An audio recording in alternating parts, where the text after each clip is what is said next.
torch was denied a bank loan. The arsonist had oddly shaped feet.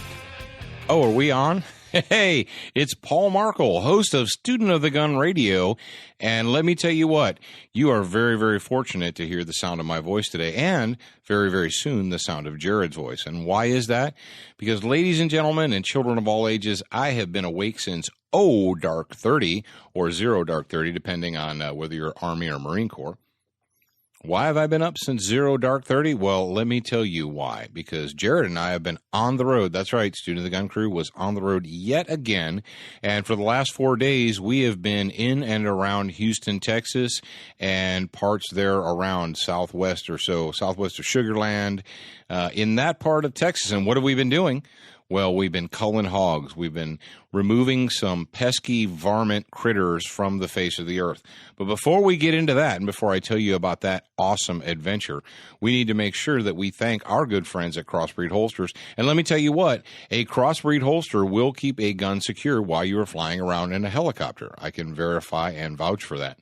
And also our good friends at Keltec Weapons of Cocoa, Florida. Check out their website, keltecweapons.com. And don't forget about all the really awesome and excellent shows on the Firearms Radio Network. And as a quick aside, we were able to, because we were in Houston, and our good friend Carol, who hosts what, Jared? She hosts the Fat to Fit podcast.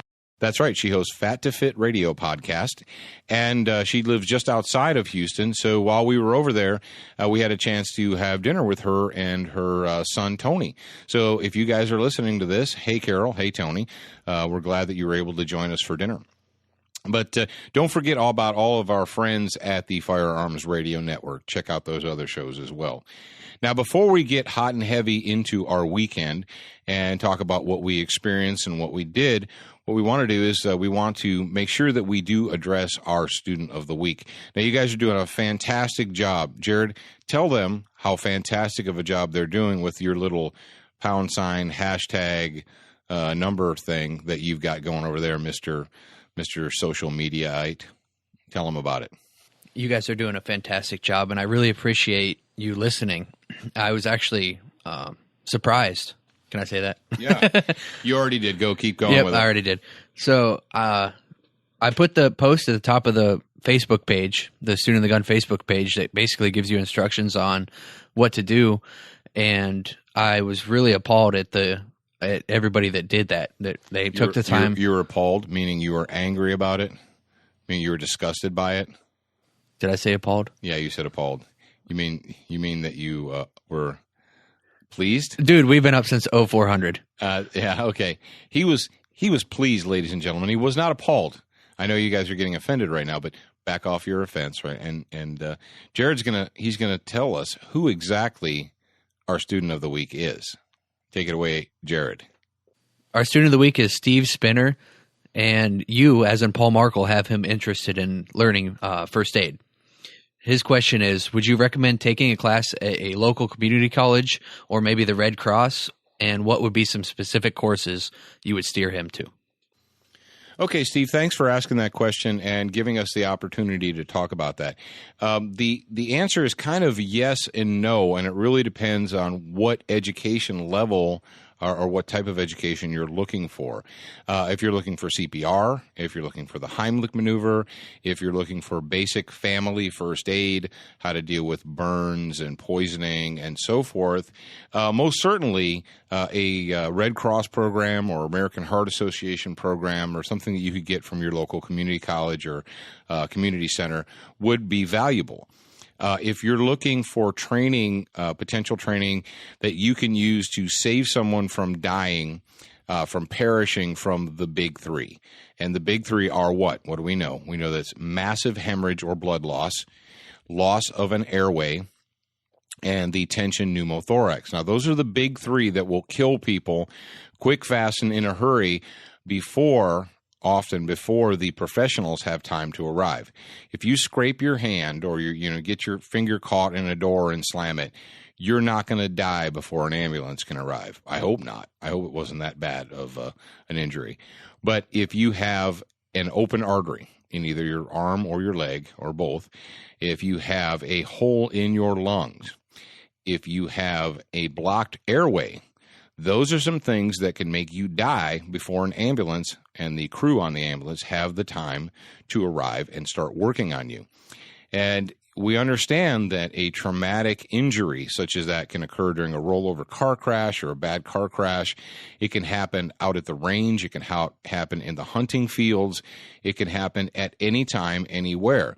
I actually have a friend of mine who told me that he was teaching a class, and one of his students called him and said, "Thank you for saving my dad's life, or helping me save my dad's life." He was outside cutting firewood with a chainsaw, and there was a tragic accident. Anyway, he severed an artery in his leg. And because the man was there and he knew what to do, he was able to stop his father from bleeding to death. If that is what you're looking for, Steve, if you're looking for that kind of training, you're not going to get it from Red Cross, from your community college. That's much more specialized. Now, you can get it from some place like Tactical Response. You can get it from Gunsight. Jared, while I'm talking, will you look up the address for Mitch Vance and his school? Yeah, I'll tell you, my good friend Mitch Vance, he teaches. I don't know if he's teaching. He's a Air Force pararescue, retired. And he actually used to teach pararescue troops, and he's one of the guys that taught me how to do the Tactical Combat Casualty Care course. And Mitch is a fantastic guy. He does a lot of work with military and police agencies. But at any rate, we're gonna put this material up for you in the show notes.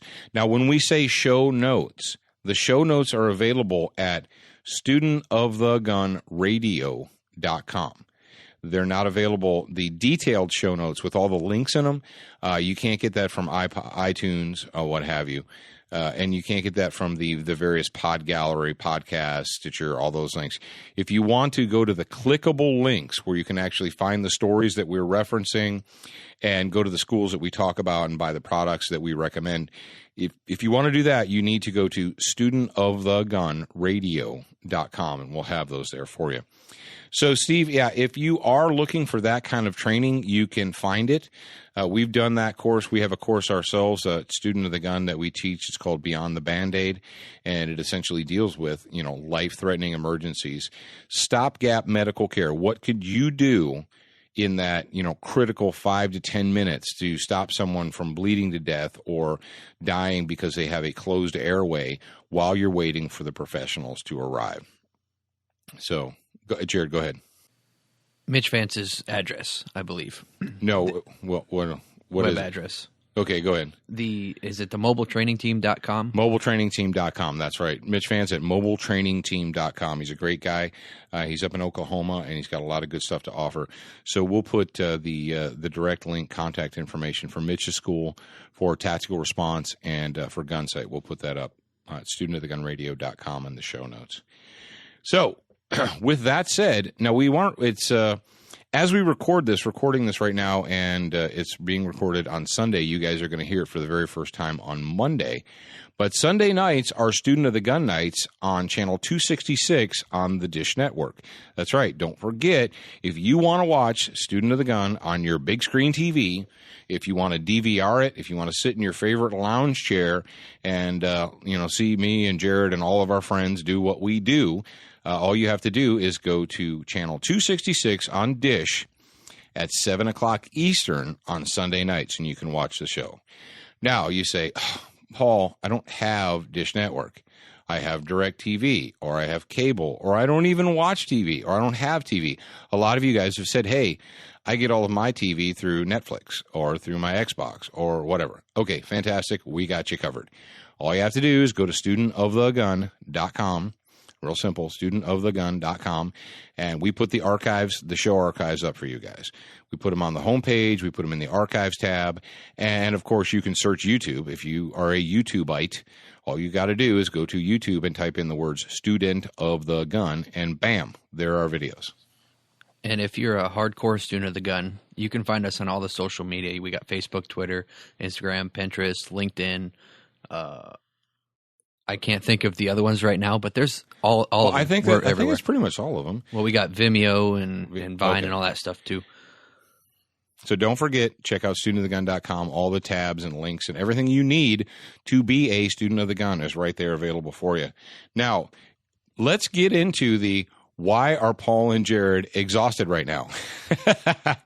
Well, this morning we woke up in Houston, Texas, and we were out at the airfield at Hobby Airfield, Hobby Airport in Houston to meet up with Mike Morgan and his crew at Vertex Tactical Aviation. And we headed down to parts southwest, about an hour and a half southwest of Sugar Land, out into God's country, Texas there. And if you know anything about Texas geography right now or what's going on in Texas, you'll know that they have a very severe wild hog or feral hog problem. And you say, well, they're just little piggies, right? What's the problem? They're not just little piggies.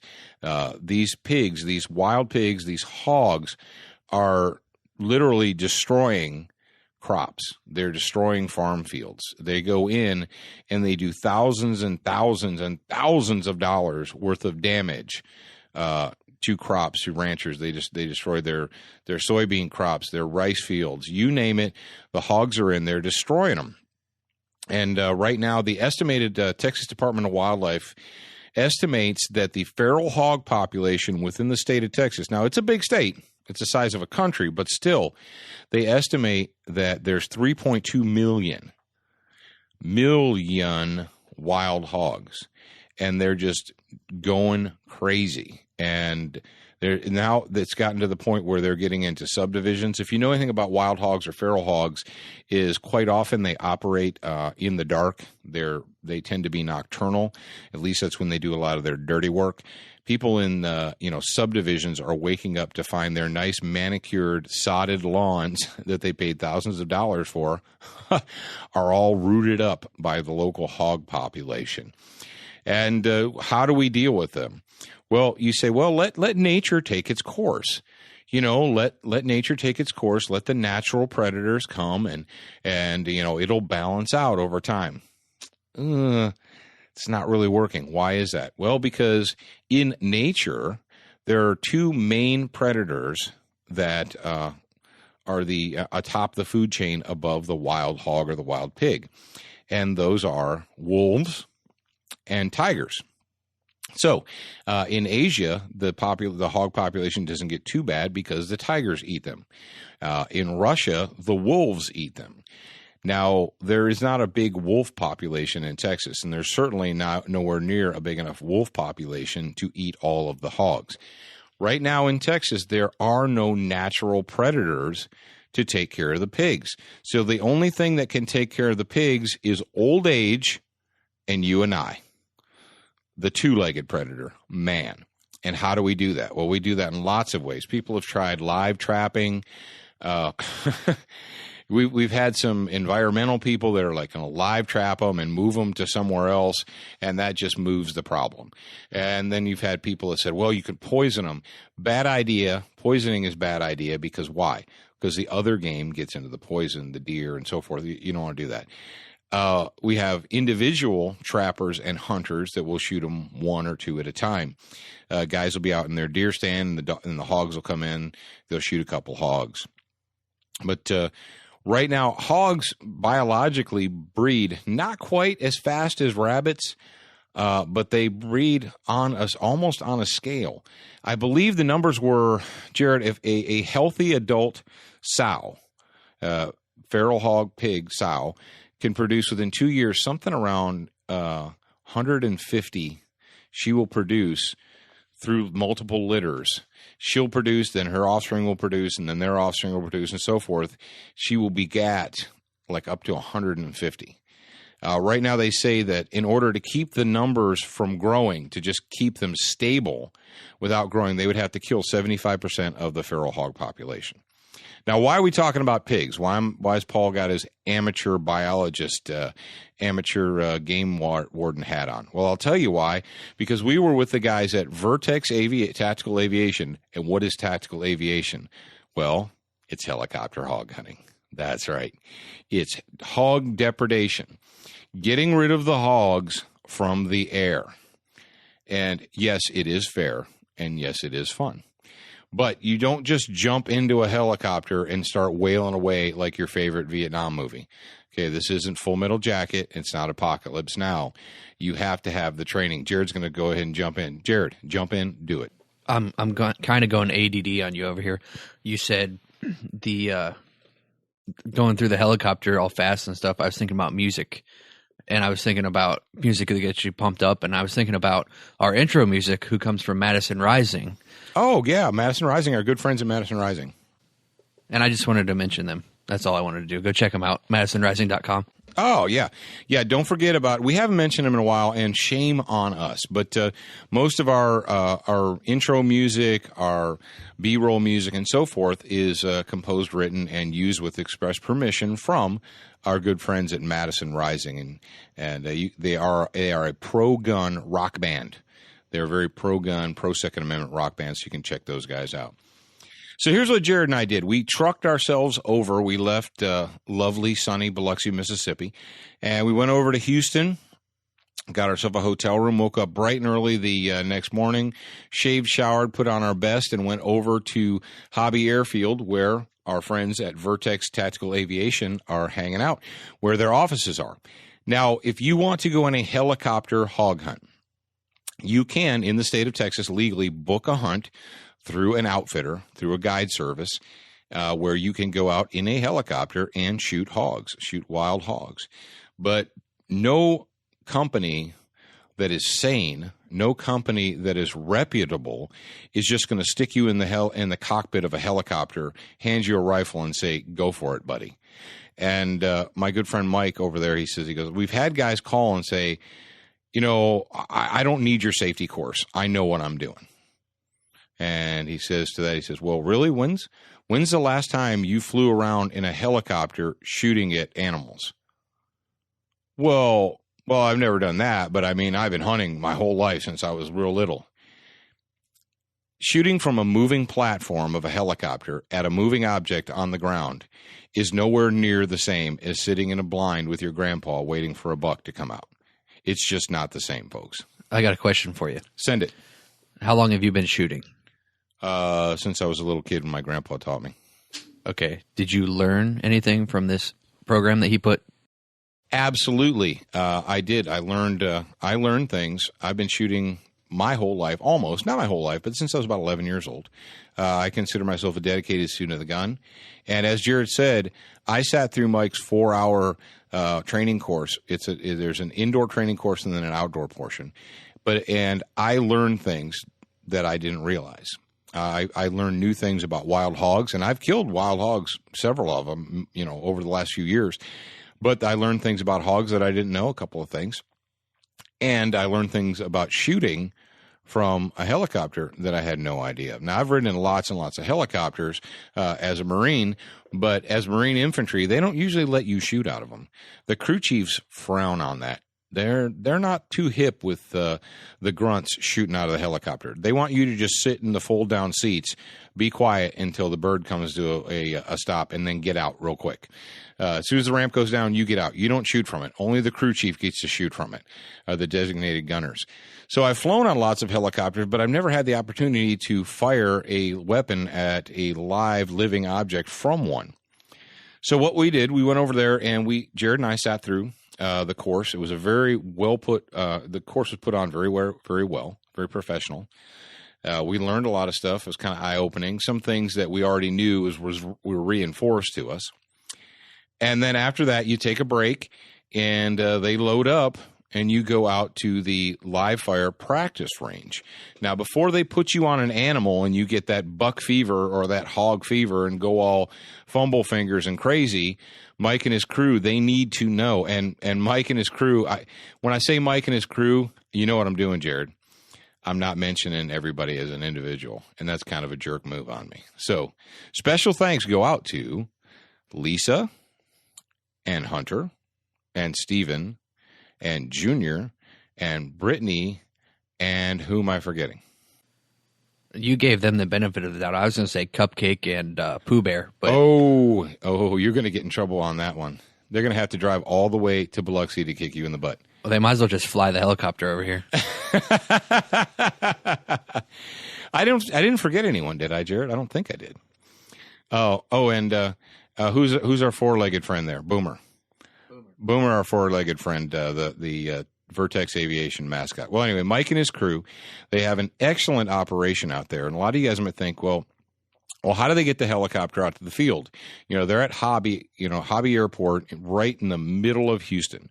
They just take off and fly out there. Well, you could do that, but if you know anything about aircraft only can carry so much fuel. And if it's a light helicopter, it has even less fuel than your, jet airliner or what have you.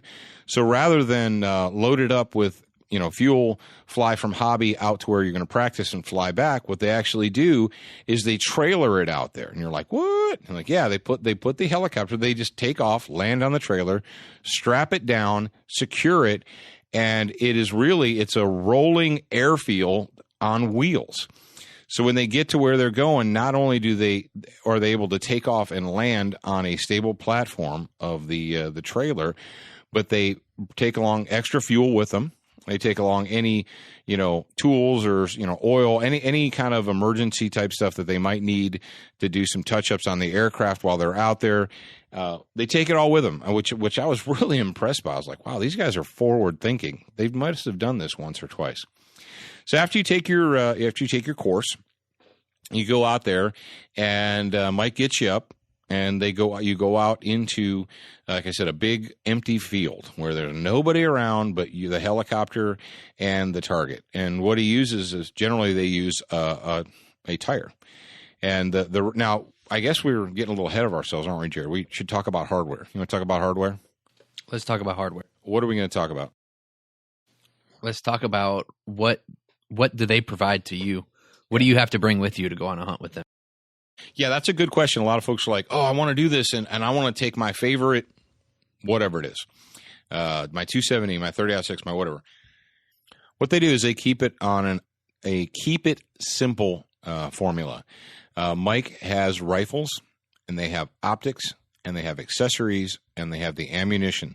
So when you book a hunt, you book a helicopter hog hunt from Vertex Aviation, what you have to bring is your body and your hunting license, and that's pretty much it, and comfortable clothing and boots to wear. Everything else is provided for you. And the reason is because, all right, number one, hunting out of a helicopter, I'm not going to say it's risky, but it involves some risk. You have a moving platform. You have humans in that platform firing live ammunition and live weapons. So you have to mitigate any risk through experience, through safety training, and through control. And how they control that is they provide the firearms for you. Now, believe me, the firearms that they provide you are adequate to kill the pigs. I can tell you that from experience now. They provide black rifles, AR platform or M4 platform rifles, semi-automatic, these aren't machine guns, chambered in 5.56. And you're like, what? Oh, hang on. I just lost some of you. You're like, there's no way you can kill a pig with a 5.56. Brothers and sisters, you can kill a pig with a 5.56. We're not talking this. You're not talking about getting a trophy elk here. You're not talking about getting a trophy mule deer, a trophy whitetail, and a Boone and Crockett. We're talking about big, nasty rats, 200-pound rats that are infesting the farm fields of Texas and doing lots and lots of damage. We're not out there looking for trophies. You're out there doing depredation, pest elimination, and you can eliminate the pests with these. Now, something that I found was really, really interesting was that the optic that Vertex has chosen to mount on the rifles is the EOTech. And they had an EOTech, an EXPS model, and they had one of their older models. But essentially, they have the same reticle. They have the EOTech reticle with the 65 MOA ring with the north, south, east, west tick marks, and then a 1 MOA dot in the middle. And when you're shooting hogs, you have to either lead or lag them. That's right. Either lead ahead of them or shoot behind them, depending on what side of the aircraft you're firing out of and whether or not the animal is running. And let me tell you what, when the helicopter comes over, generally they run. Very rarely do they just stand still and look at you. So, and Mike teaches you all that. I'm not going to get into the teaching part of it, but the EOTech reticle is an exit, and I don't care whether you like EOTechs or Aimpoints or Trijicons or what have you. It doesn't really matter. The fact is the design of that reticle allows you to learn where to hold and to get on target much faster. And you learn this in practical application once you're up in the air. And like we said, the main target is a car tire. And the logic is basically this. If you can put a round from 100 feet in the air while the helicopter's moving, if you can put a round into the car tire, you can hit a hog. It's about basically that simple. And what Mike will do is he'll get you up there and you'll do a dry run first. He'll just have you aim in at the target, try and hold the gun on target. And then that's when you notice, wow, there's more vibration than I thought there was. And they can vary the vibration with the helicopter based on speed. They can slow it down. They can basically come to a hover. But you can't just hover when hogs are running, right? Because they're just not going to stand there and let you shoot them. They're going to keep on moving. So the helicopter has to be moving too, and you have to learn to compensate for that. And that, my friends, is the trick.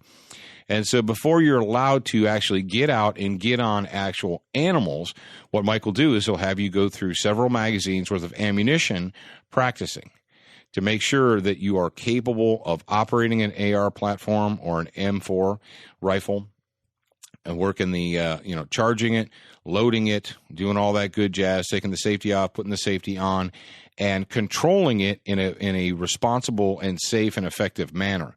Because that's what it's all about. You got to keep the muzzle down. It needs to be kept away from the rotors because guess what helicopters don't like?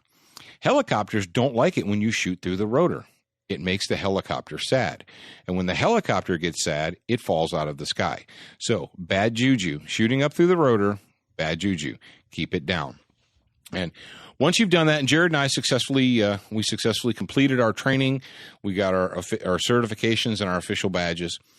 And everything went very, very well the first day. We learned a lot, went back, had our meal, and got up the very next morning. Now, when you're trucking out an hour and a half, 2 hours away from hobby, you need to start when the sun comes up because, hey, that's when the game is ready to be shot, right? You got a lot of stuff to do. So we got out there. We drove out to our first field, got up, moved around, had a fantastic day. Jared and I took out a good 250-pound boar the very first morning. We took a bunch of smaller hogs, a couple smaller sows and smaller boars. And in total, over the 3 days, including the training and the 2 days of shooting that we did. Now, obviously, student of the gun took our cameras, right? I took my lead videographer. Because why? Because you know that you want to see what we did, right? If you don't want to see what we did, I don't really even know what to say to you. But we did. We took our cameras out there. We've got we mounted cameras to everything, didn't we, Jared? There were cameras mounted to the airframe. I'm gonna have about 3 weeks worth of video to sort through now. Well, maybe not 3 weeks worth, but a pretty good amount. We had helicopters, or not helicopters. We had cameras mounted to the outside of the helicopter, to the belly of the helicopter, to the inside of the helicopter, to the pilot's helmet, to the rifle, to on the ground, looking up, in the back seat, looking down. We had camera angles everywhere. We had a fantastic time. The guys and gals at Vertex Aviation, they couldn't have treated us better, and they couldn't have been more professional. And that's something, when you're, if you're excited, if you've got the shooting from a helicopter bug, as well, all red-blooded Americans should. I mean, why would you not want to do that? And you probably are Googling it already. You're probably already on the Google machine. You're like, dude, where can I do that? And how much is it? Make absolutely certain. Now, Mike is a retired Army helicopter pilot. Okay, he knows his stuff. He's there's a big difference. Go ahead, Jared. I was just going to say that he can fly that helicopter. He made that helicopter his baby, right? Oh, he definitely did. Yeah, he made that helicopter his baby, and there's a big difference in helicopter pilots from somebody that takes off from an X, flies in a straight line, and lands on another X. I'm not taking anything away from any helicopter pilots out there, but there's a big difference between doing that and flying a hunt, because that bird is moving on 3 planes: up, down, forward, back, and side to side. And it has to be controlled the whole time if you expect to be able to get onto those animals. So a hunt pilot really has to know his stuff. He's got to be tight. He needs to be locked in. And before you just plunk your money down to some dude, check him out. It's your money and it's your time and it's your life. Vet them. Find out what their experience is. Are they a former military? Are they Marine Corps or an Army pilot? My advice to you guys would be, if you're interested in signing up for a hog hunt by helicopter, go to www.helicopterhuntingsafety.com and just book one with Mike and his crew, because they're very professional and they take care of you. Yeah, we know from personal experience that these guys will take good care of you. Now, before you go into sticker shock, you're like, well, I've hunted hogs before. There's a guy who's got a place over in Arkansas, and you can go shoot hogs there, and it's $200 a day. A helicopter, the fuel in the helicopter is going to cost you more than $200 a day. This isn't a bargain deal here. If you want to do it, you're going to do it right, and hey, you get what you pay for. But how many times are you going to be able to get up into a helicopter and fly around, search for hogs? And let me tell you what, people are like, oh, that's not hunting. You're not hunting from an aircraft. How do you think you find these things? They don't have bells on and they're not painted orange. You got to get up there and you got to look for these turkeys, because guess what? The hogs don't want to be shot. And then after you look for them, when you find them, you have to push them out of the woods into a field while you're in the air. Yeah, they don't. The hogs, the reason that there's 3.2 million hogs in Texas right now is because they're not dumb. They're very intelligent, and their survival instinct is second to none. For all of you whitetail guys out there, what you need to know is that a hog's sense of smell rivals a whitetail. A lot of guys will say it's even better than a whitetail. And if you're hunting hogs and you're not minding the wind, you're not going to see them. And the hogs don't want to be shot. You have to work to get them. Now, once you flush them out into the open, it's go time. It is absolutely go time. But you've got to do it. You've got to look for them. And like any animal, they migrate. They change their patterns. They do weird stuff. They're in a field one day, and you're like, hey, I know what field they've been hanging out at. You go to that field, and the next day they're all gone. And you're like, what's up with that? Welcome to nature, folks. Now, I know the non-hunting guys in the audience are probably annoyed right now. Like, stop talking about hunting. I want to talk about Second Amendment, and I want to talk about how stupid people are in the Colorado Senate. And like, I got you. I know that. I know the people in the Colorado Senate are messed up in the head, but we're not really going to focus on that today. We're going to focus on some fun stuff, some educational stuff, some interesting things that you can do with your guns. If you're a gun guy or a gun girl and you've never actually gone on a predator hunt, a varmint hunt, whether it's, prairie dogs or groundhogs or coyotes. Oh, dude, I almost forgot. I forgot to tell them the coyote story. We whacked 2 coyotes too. Just this morning. Yeah, we were heading from one field into another. Dude, it was like Da Nang. It was like the Quan Tri Valley. Okay, I'm not that old. But go on. It was like, I was just going to say, dude, relax your brain. Dude, it was like the Idrang Valley, man. We were riding Nap of the Earth. We were Nap of the Earth coming over, and we popped over this rice field, and right on the rice paddy dike there, 2 coyotes. Bad day for the coyotes. And actually, it was kind of payback, because yesterday we were heading back to the what they call the FARP, the Forward Air Resupply Point, and we spotted a big male coyote booking across the field, but it wasn't our field. It was the neighbor's field, and we weren't cleared hot to shoot it. And he was able to get away and get in a hedgerow and lay down under some bushes before we could get him into where he needed to be. So yesterday we were calling him the luckiest coyote in Texas.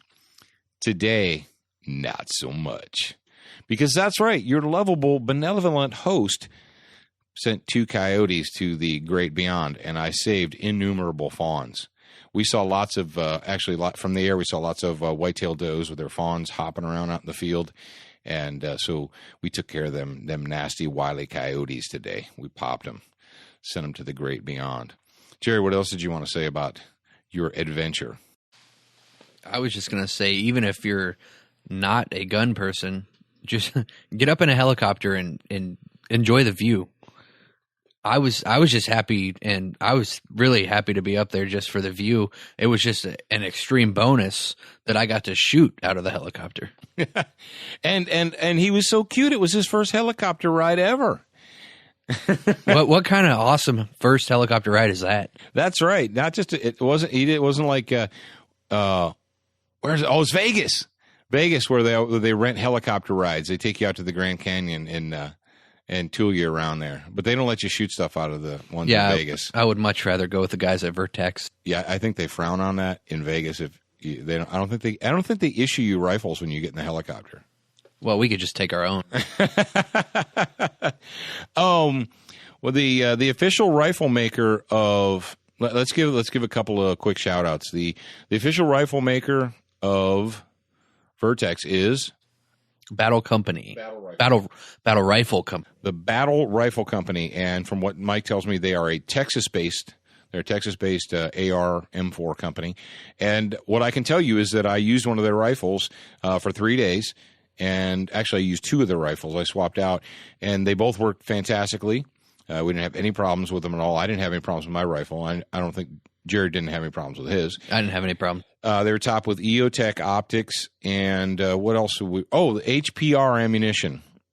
HPR provides that's the preferred ammunition brand. That's what they use. And when you're running a company like this, you don't want to take chances.